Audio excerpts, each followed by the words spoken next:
I'm on your head. Subscribe to the channel. It's a green light, leave him at the red light. I'm gonna be a bad night till I get my bread right. Nigga said it's on site, told that nigga yeah right. Pleasure you the hottest in the Midwest, nigga down right. Blow like a bomb explosion.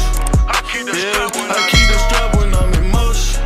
Yeah, jumped in that water. So I'm sitting, I'm watching Undisputed, and you know they having a debate show, and they talking about LeBron versus Jordan and all.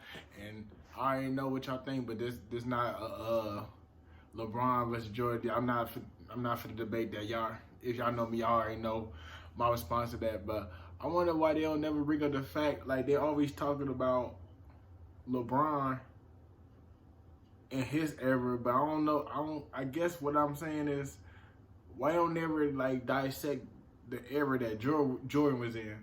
Like the era Jordan was in, basketball,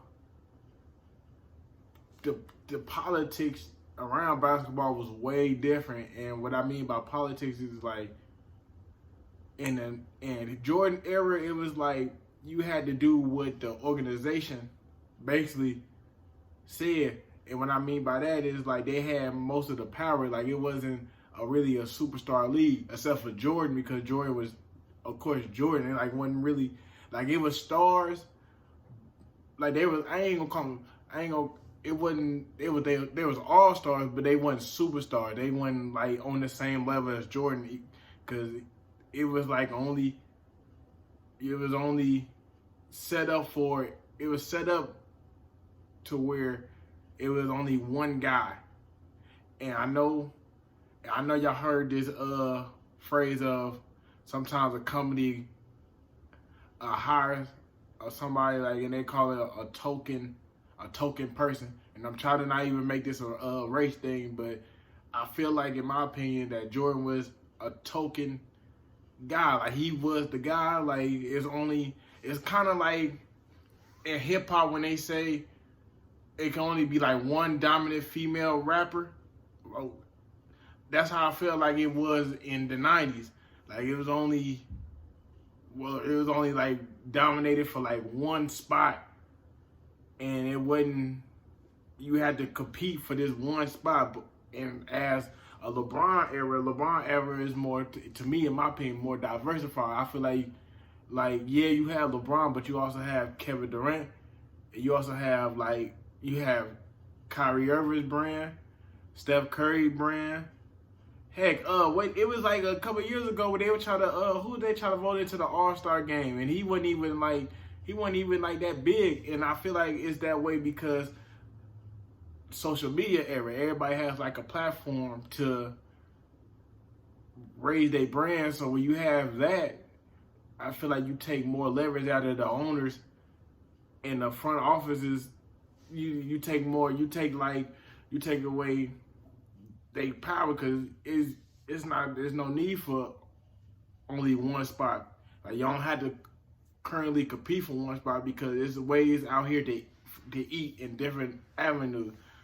Like it wasn't no social media, so like you was only seeing and you was only getting coverage of whoever was winning. Now in this era, you don't even necessarily have to win. You can never have won nothing and have a dope ass podcast and raise your brands to heights that you never thought it would go.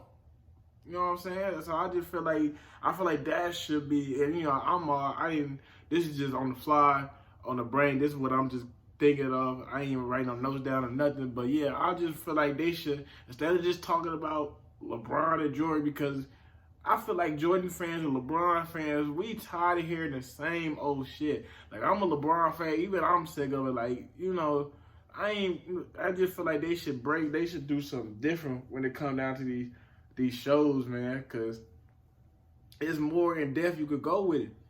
And I feel like they're not trying to tap into it, because they just try to go for like shock value and stuff like that.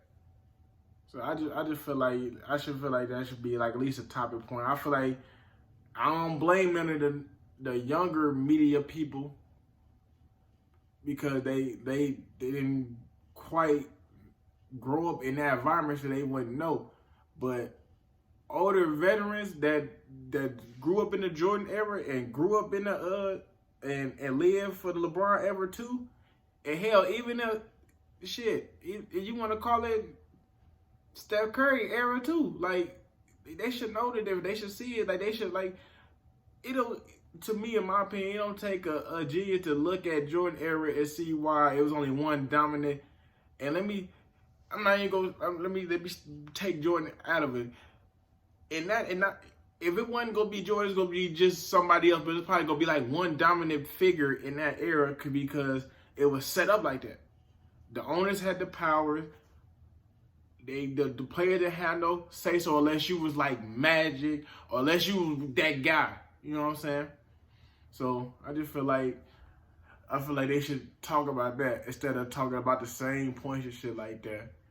And I'm not even gonna talk about the rings thing because the rings people so inconsistent with that.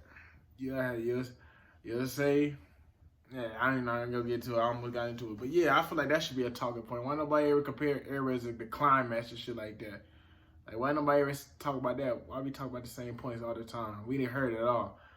But that's all I have to say, man. Let me go ahead and get back to work.